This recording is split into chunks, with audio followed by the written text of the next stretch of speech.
There is a heavy spirit that hangs over Phillips County. You have people who grow up here who never come back home. Why is it that we can sit on a port but not be able to develop it? Why is it that we can have a hospital, a branch of the University of Arkansas, we can have UAMS here, but for some reason, we as individuals and citizens cannot come together? Why is it that we have people who we love who are writing articles today trying to stop this event? There are at least 100, if not more than 250 people down in the south part of this county thrown in graves that are unmarked. The spirit, I truly believe, of those people who have not been recognized and memorialized still drifting among us. I think that what we're doing today is we're giving those people some rest. All right. And hopefully by doing that, all of us who will find any reason to pick at each other and fight each other will start coming together and say, look, it's over. It's time to move on. The people who ended up becoming the committee members of the Elaine Massacre Memorial, they basically just walked in and said, does 1919 mean anything to you? I started learning more about the Elaine Massacre, and how that started was with just a list of goals. Express the regret for the tragic loss of life, have a sense of solemn purpose, show dignity and respect for the victims, stand as a marker to history, and evoke an emotional response in the visitor. None of those say, what it should be made out of, how big it should be, what its form should take. So what we did is just look for examples of that in other pieces of architecture around the world. We looked at some of the various Holocaust memorials, the Vietnam Memorial, the Tomb of the Unknown Soldier, the Hiroshima Peace Park, as well as different Native American memorials. And we would just talk about, do you see dignity here? Is there a sense of solemnity? And what is it about that? Is it the color? Is it the texture? Is it the shape? Two things happened. A friend of mine called me. He was very in tune with the idea of healing. And he said, if you're going to accomplish that, you might want to try some more organic shapes. You might want to try some things that might feel more balanced. Really close to that same time, I talked with David Solomon, and he said, I see the memorial having the proportions of a table, like an altar in a church. And I think his reasoning was that it's a place where you can, make an offering, like you can put flowers, or like in the Jewish tradition, you put stones on a grave. Well, the altar in church architecture is contained within the space known as the chancel. You go up, usually 3 or 4 stairs onto an elevated plane. You've got benches, usually at the sides where the choir might sit. And then you've got usually some kind of decorative backdrop. Everything just clicked. I just sat down and started drawing. And by the end of the day, I showed him the 3D model, and it was like, yes, that's what we should build. It was like, no questions asked, let's do it.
The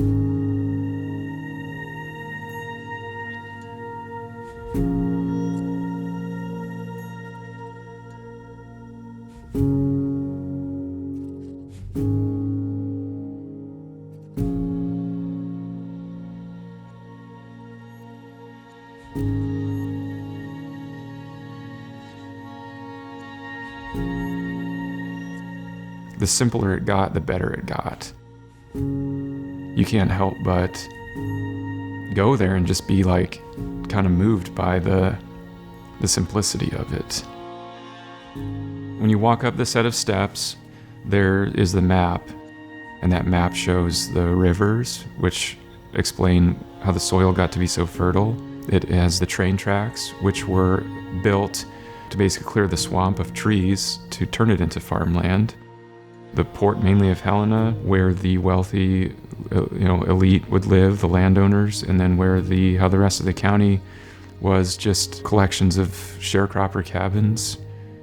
And so I think that geography is a good way to start understanding, what this event is and what it's about and how it came to happen where it did. All the line work, all the artwork, all the words is made out of aluminum. We decided to do the exposed aggregate just for the rivers. And if we're going to use the rocks to designate the rivers, those rocks should come from the river. Because of the shape, you need something that can be formed into all these organic shapes. And so with concrete, it's just a matter of imagination and craftsmanship. Concrete itself is a very hard, very cold surface. And so to make something out of concrete that people should want to touch, I kind of settled on this idea of leather. I just would get out my wallet and I would say, this is what I want it to feel like. It feels like your skin in a way. It is skin. Leather is skin. I suppose the choice of the color black is really about regret for tragic loss of life. The idea about being buried in the black dirt. The tops of the walls, they're sloped, but they don't slope evenly over the length of them. So, it creates some pretty fantastic imagery on the ground in the form of a shadow. When you go into a church or any other spiritual space, there's definitely an auditory component. And so when you approach, you eventually are going to find yourself standing in front of the cenotaph or the tomb. And when you stand there, if you talk or whisper, there's an echo off of the half-circle wall behind it, which forms the backdrop. Like this place has got some mystery to it. The other senses that are a little bit harder to incorporate into a piece of architecture would be the sense of smell and the sense of taste. But you could plant herbs in the garden. We used a lot of rosemary, and there will eventually be some thyme.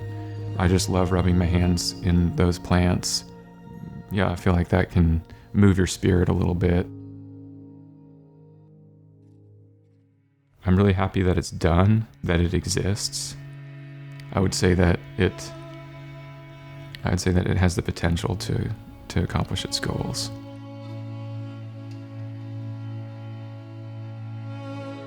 You think about the natives that were massacred and the African Americans here that were massacred, it's just appalling, and it makes me feel some type of way that I could build a memorial, for them as I would for my own people. I think that man needs constant reminding of what terrible things we are capable of, and we don't have enough reminders. Racism is not simply a problem of the past, it's an issue in the present that we still have to contend with. And one of the primary ways that we do that is by telling the truth about the past. So that's what this memorial does. It looks straight in the face of this horrific event and it says, let's deal with it. The Elaine Massacre Memorial forever stands as a reminder. Every time we feel angry, every time we feel embittered, every time we feel slighted, every time we feel divisive, and every time we feel guilty, we will see that monument and we will remember the nightmare that all of those emotions will bring. And we will remember this day and how we feel at this moment. and we will recommit ourselves to loving and respecting one another, even when we disagree.